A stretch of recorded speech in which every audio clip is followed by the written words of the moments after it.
Olá meus amigos, olá minhas amigas, sejam muito bem-vindos para mais um encontro onde estudaremos um pouquinho de Direito Constitucional.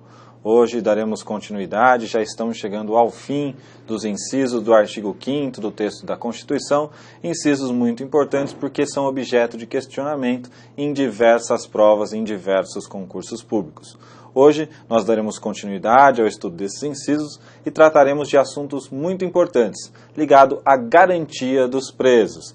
Dada a importância que a Constituição dá a essas garantias, nós precisamos verificar as principais informações a ela relacionadas, valendo informar que essas garantias estão previstas no artigo 5º do texto da Constituição porque atingem, quando violadas, um princípio muito importante, o princípio da liberdade do indivíduo, o direito de ir, vir e de permanecer. Portanto, esse é o motivo de estar contido no artigo 5º da Constituição como garantias constitucionais. Vamos então dar início à aula de hoje, ao nosso 41º encontro, para estudar os incisos 61 a 67 do texto constitucional. Vamos ao primeiro deles, direito dos presos. Ninguém será preso senão em flagrante delito ou por ordem escrita e fundamentada de autoridade judiciária competente, salvo nos casos de transgressão militar ou crime propriamente militar definidos em lei. Daqui, quais as informações mais importantes que nós iremos extrair? Que ninguém será preso senão em flagrante delito ou por ordem escrita e fundamentada. Já tivemos oportunidade de discutir com os senhores sobre a necessidade de fundamentação das decisões. E aqui faz-se necessário a fundamentação dessas decisões e o fundamento constitucional que justifique essa exigência está contido no artigo 93, inciso 9 do texto constitucional, que os senhores certamente já tiveram oportunidade de ler e, se não leram, lerão após o término desta aula. Ainda, essa ordem escrita e fundamentada deve vir de uma autoridade judiciária competente e existe uma ressalva quanto às transgressões militares ou crimes propriamente militares. Vamos verificar então as principais informações. Situações que ensejam a prisão segundo este inciso constitucional. Primeira delas, situações de flagrante delito, ou seja, nestes casos de flagrante delito, onde o indivíduo está, por exemplo, praticando a infração penal, acabou de praticá-la, conforme tratado no Código de Processo Penal, não se faz necessário que uma autoridade judiciária decrete a prisão, podendo qualquer do povo prender o indivíduo em flagrante delito ou, por exemplo, as autoridades policiais. Ainda, outra situação, transgressão ou crime militar próprio. Aqui, vocês devem ter a ideia de que essa prisão ou essas prisões estão ligadas à ideia de hierarquia e disciplina. Por isso, são prisões válidas e nós teremos a oportunidade de trazer ainda neste encontro algumas informações importantes sobre isso. E por fim, uma terceira situação importante, causas submetidas à reserva de jurisdição. Nós falamos aulas atrás sobre o fenômeno da reserva de jurisdição, sobre o instituto jurídico denominado reserva de jurisdição. E naquela oportunidade dissemos que, quando se fala em reserva de jurisdição, a primeira e última palavra, a primeira e última decisão sobre determinado assunto cabe às autoridades judiciárias. E falamos que vários institutos jurídicos estão submetidos à cláusula de reserva de jurisdição. Entre eles, a interceptação telefônica, o sigilo processual, a invasão de domicílio e as prisões. E aqui, quer o constituinte, quer o legislador constitucional demonstrar que as prisões estão sim submetidas às cláusulas de reserva de jurisdição. Continuando. Prisão e reserva de jurisdição, que é o que nós acabamos de falar. A reserva constitucional de jurisdição restringe a decretação da prisão aos magistrados, assim como se dá, por exemplo, com uma interceptação telefônica. Veja, aqui deste texto nós extraímos que a decretação da prisão está restrita aos magistrados, às autoridades judiciárias. diferente de situações, por exemplo, de flagrante delito ou das transgressões e crimes militares próprios, onde não se faz necessário que a decretação seja feita pelos magistrados. Aqui, reserva constitucional de jurisdição, nós temos como exemplo de prisão decretada pelos magistrados a prisão preventiva, a prisão temporária, que são denominadas no processo penal de prisões cautelares. Continuando. Requisitos da decisão do magistrado. Primeiro requisito, decisão escrita. Segundo requisito, decisão fundamentada. E aqui, de novo, eu trago para os senhores que essa obrigatoriedade da fundamentação encontra guarida, encontra respeito ou respaldo no artigo 93, inciso 9 do texto constitucional. Os senhores que estão se preparando para o concurso têm que conhecer o texto desse artigo 93, inciso 9, e entender que ele fundamenta a necessidade de decisão escrita e fundamentada. Nós já falamos sobre essa necessidade em outras aulas com relação a outros assuntos, e aqui estamos trazendo novamente à tona, dada a sua importância.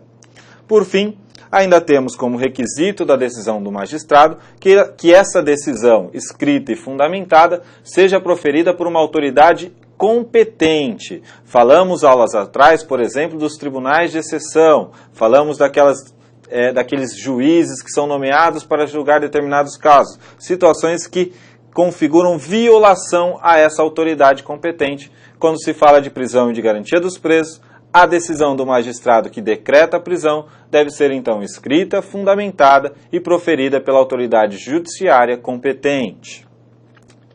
Vamos seguir em frente. Transgressões e crimes militares. Sobre essa situação, o que nós temos que falar? Sobre a hierarquia e disciplina, e temos que falar também que não cabe habeas corpus. Vamos entender então.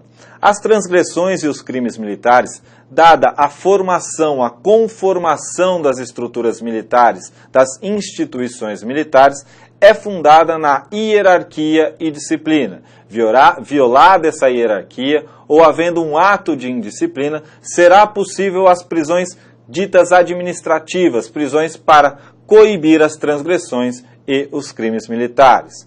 Vejam, nessas situações não é possível a impetração de habeas corpus, que seria um remédio constitucional, como nós veremos em uma das nossas aulas, para que essa violação à liberdade do indivíduo, caso ilegal, seja cessada e o indivíduo possa ser colocado em liberdade. Aqui não há possibilidade de se discutir o mérito dessas decisões que levam o indivíduo à prisão.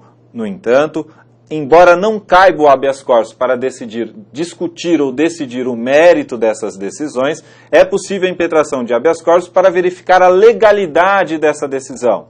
Veja, a legalidade está ligada a cumprir os requisitos exigidos pela lei, já o mérito ao conteúdo dessa decisão. Quanto ao conteúdo da decisão, quanto ao mérito daquela decisão que determinou a prisão em razão de uma transgressão de um crime militar, não há possibilidade de impetração de habeas corpus. O indivíduo não será colocado em liberdade caso venha ser impetrado um habeas corpus. No entanto, é possível a impetração de habeas corpus para colocar esse indivíduo em liberdade caso haja alguma ilegalidade. E é essa ilegalidade que, por exceção, pode ser discutida no habeas corpus quando se fala de transgressões e crimes militares. Repassando, em regra, não é possível a impetração de habeas corpus para discutir transgressões e crimes militares, sobretudo quanto ao mérito. No entanto, quando se fala da legalidade dessas decisões, é sim possível a impetração de habeas corpus para que possa ser discutido esse tipo de situação. Vamos continuar. Direito dos presos. Outros incisos relacionados a esses direitos. Vocês verão na aula de hoje uma série de incisos que são denominados de direito dos presos. Vamos ao inciso 62. A prisão de qualquer pessoa e o local onde se encontre serão comunicados imediatamente ao juiz competente e à família do preso ou pessoa por ele indicada. É fundamental que a prisão, uma vez ocorrendo, deve ser comunicada ao juiz competente imediatamente, e a discussão sobre o que seria imediatamente é uma discussão afeta ao direito processual penal, e à família do preso, ou então à pessoa por ele indicada. Inciso 63. O preso será informado de seus direitos, entre os quais o de permanecer calado, sendo-lhe assegurada a assistência da família e de advogado. Vejam, esses dois incisos, eles trazem à tona princípios constitucionais já estudados, quais sejam o contraditório e a ampla defesa, a comunicação ao juiz competente e à família do preso e ser assegurado ao indivíduo a assistência da família e do advogado, garantem o exercício do contraditório e da ampla defesa. Contraditório, direito à informação, e ampla defesa, a reação do indivíduo àquela situação que se apresenta. No inciso 63 ainda, nós estamos falando do direito ao silêncio. Nós estamos falando de uma regra denominada de aviso de Miranda, ou Miranda Rights, como é proferido no direito norte-americano. E nós veremos, na continuidade dos slides, as informações mais importantes sobre esses dois incisos, sobre essas situações. Comunicação. A comunicação deve ser feita, então, ao juiz competente e também à família do preso ou pessoa por ele indicada. Caso, por exemplo, o preso não tenha um familiar ou não queira comunicar um familiar, ele pode indicar uma pessoa a quem será comunicada a sua prisão. É importante que isso seja observado para que não traga ilegalidade à prisão de um determinado indivíduo. E o que eu falei para os senhores sobre o aviso de Miranda.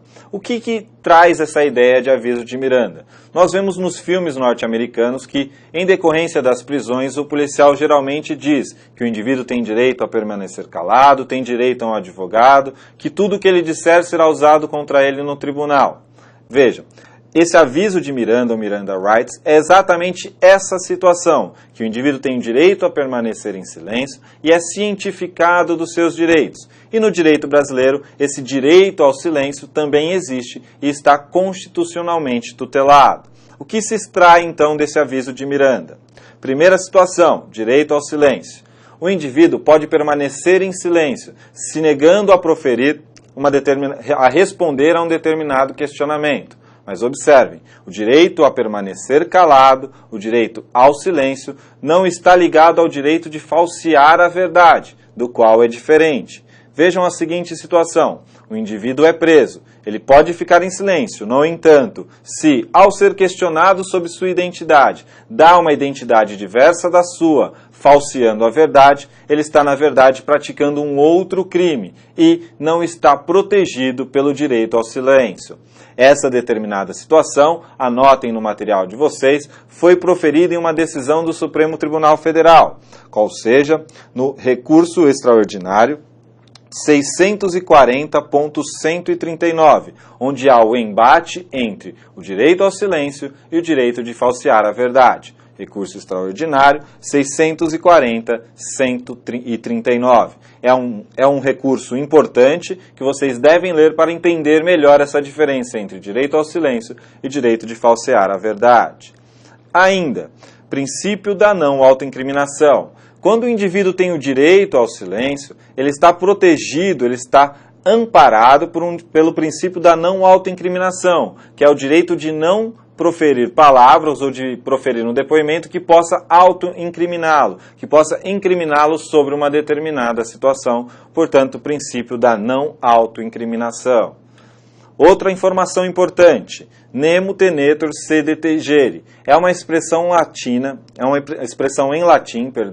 que é muito importante, porque cai em prova. Cai, o que significa a expressão tal? Ela está ligada ao direito ao silêncio, sobretudo ao direito do indivíduo de não produzir prova contra si mesmo. Nemo tenetur sede tegere, direito do indivíduo, não produzir prova contra si mesmo. Muito importante esse aviso de Miranda, esse direito ao silêncio, quando a prisão acontece, e é um tema bastante relevante que pode cair na prova dos senhores. Continuando, mais direitos dos presos. O preso tem direito à identificação dos responsáveis por sua prisão ou por seu interrogatório policial. Existe no processo penal uma peça específica que substancia esse direito do preso, qual seja a nota de culpa, onde vem contido quem são os responsáveis pela prisão e por que o indivíduo está sendo preso. É um direito garantido ao preso para que ele possa ter garantido no futuro o direito ao contraditório e à ampla defesa. Veja, na aula de hoje, os direitos dos presos e as situações que se apresentam estão ligadas diretamente com diversos princípios que nós estudamos quando falamos dos princípios constitucionais. Por exemplo, o contraditório e ampla defesa. Por isso a importância de assistir às aulas na sequência e entender cada momento para que, quando chegarmos aos direitos dos presos, possamos extrair as informações importantes ligadas a esses princípios. Identificação dos responsáveis. Responsável pela prisão e também os responsáveis pelo interrogatório. O preso tem direito a conhecer quem são para que possa ter garantido o contraditório e a ampla defesa. Mais direitos dos presos. A prisão ilegal será imediatamente relaxada pela autoridade judiciária. Dada a importância do ideal de liberdade, do direito de ir, vir e permanecer, é protegido constitucionalmente o direito dos presos quanto a qualquer ilegalidade. Ou seja, havendo uma ilegalidade na prisão de um determinado indivíduo, essa prisão será imediatamente relaxada e este indivíduo colocado em liberdade pela autoridade judiciária competente. É importante entender que isso encontra fundamento no ideal de liberdade, que é um princípio, que é um direito do indivíduo que exige diversas garantias constitucionais. Então nós temos aqui que a ilegalidade da prisão vai gerar o relaxamento da mesma. E a peça cabível, a ação cabível para que esse indivíduo possa ser colocado em liberdade e que gera o relaxamento da mesma é o habeas corpus, tema de uma das nossas aulas no futuro, tema muito importante também quando se fala dos direitos dos presos. Continuando. Ninguém será levado à prisão ou nela mantido quando a lei admitir a liberdade provisória com ou sem fiança. Veja, novamente aqui, o legislador constitucional excepciona situações em que o indivíduo não será mantido na prisão caso seja admitido a liberdade provisória com ou sem fiança. O que é importante extrair daqui? Que medidas para a liberdade nós temos a liberdade provisória e a fiança, já que nós temos liberdade provisória com ou sem fiança. Importante frisar que isso daqui também volta para aquela ideia de proteção à liberdade do indivíduo, por isso, direito dos presos. Continuando, direito dos presos ainda, inciso 67. Não haverá prisão civil por dívida, salvo a do responsável pelo inadimplemento voluntário e inexcusável de obrigação alimentícia e a do depositário infiel.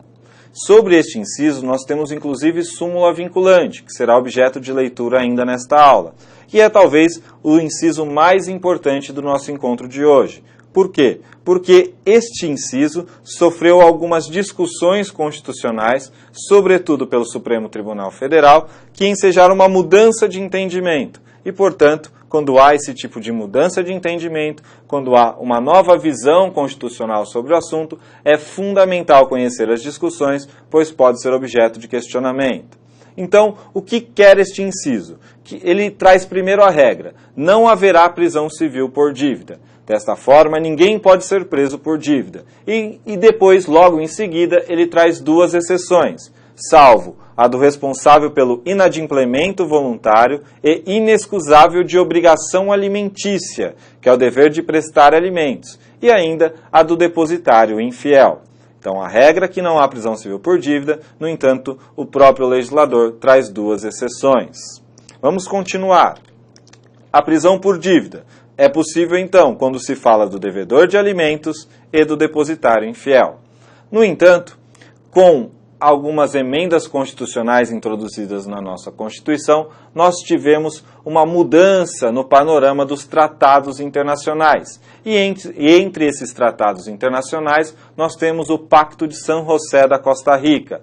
E esse pacto ele foi inserido dentro do nosso ordenamento e, com base em alterações por emendas constitucionais, ele passou a adquirir um status supralegal. Veja, é um tratado internacional que trata de direitos humanos. E como ele trata de direitos humanos, foi conferido a ele, em razão de uma emenda constitucional, status supralegal.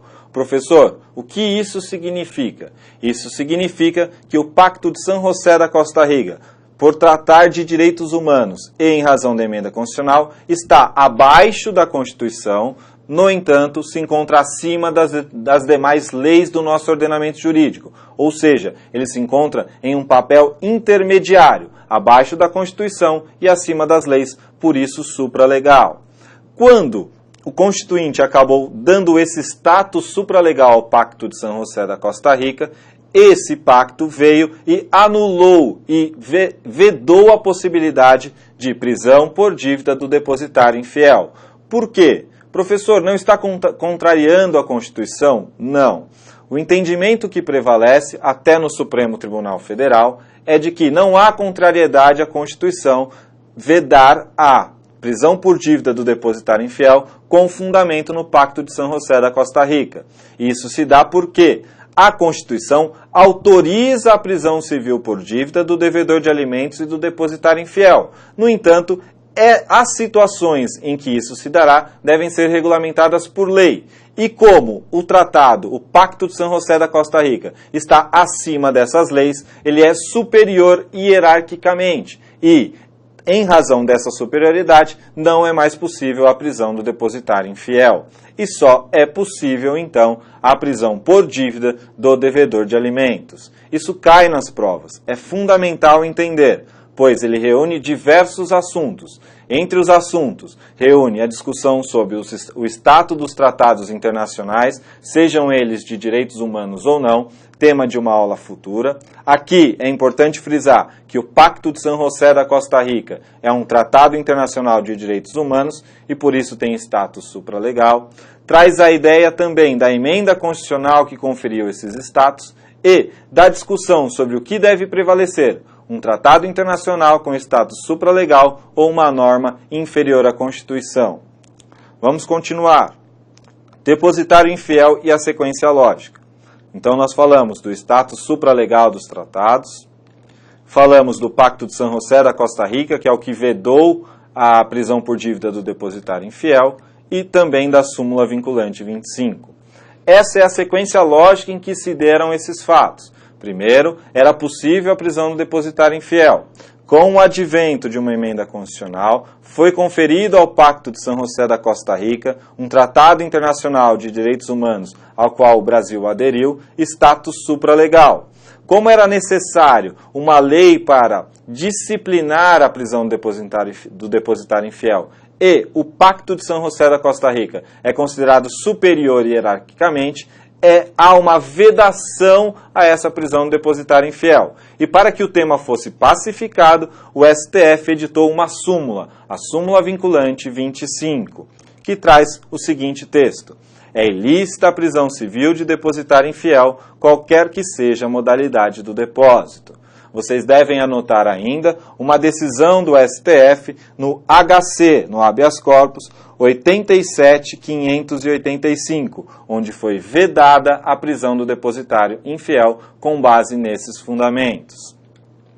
Assim, nós já estamos aptos a responder questionamentos sobre os direitos dos presos. Antes, só para repassar, dada a importância do tema, é vedada a prisão do depositário infiel, no entanto, prevalece a prisão por dívida do devedor de alimentos, dada a natureza da prestação alimentícia, dada a necessidade da prestação alimentícia.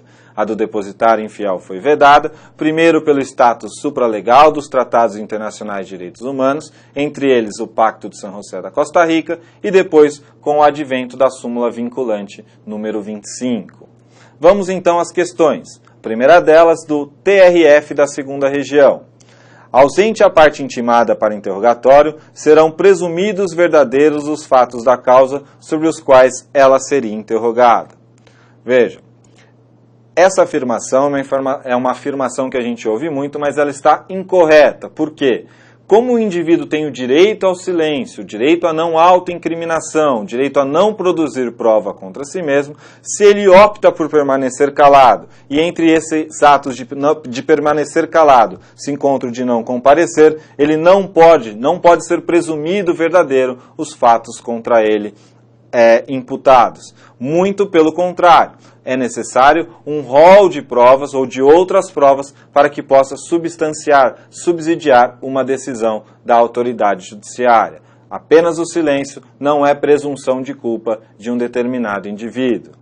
Outra questão, a prisão civil do devedor de alimentos é inconstitucional. Essa mais básica também está incorreta. A terceira questão, Defensoria Pública. No Brasil não se admite, em regra, prisão civil, cabível, no entanto, para os casos de dívida oriunda de inadimplemento voluntário e inexcusável de... E aqui nós vamos ter a alternativa B como correta, já que a única hipótese prevista no nosso ordenamento jurídico, essa é a expressão correta, a única hipótese prevista no nosso ordenamento jurídico de prisão civil é a prisão do devedor de obrigação alimentícia. Com isso, nós chegamos ao fim do nosso 41º encontro. Espero que vocês tenham entendido as informações que foram passadas. Estão aqui os meus contatos. Bons estudos e até a próxima.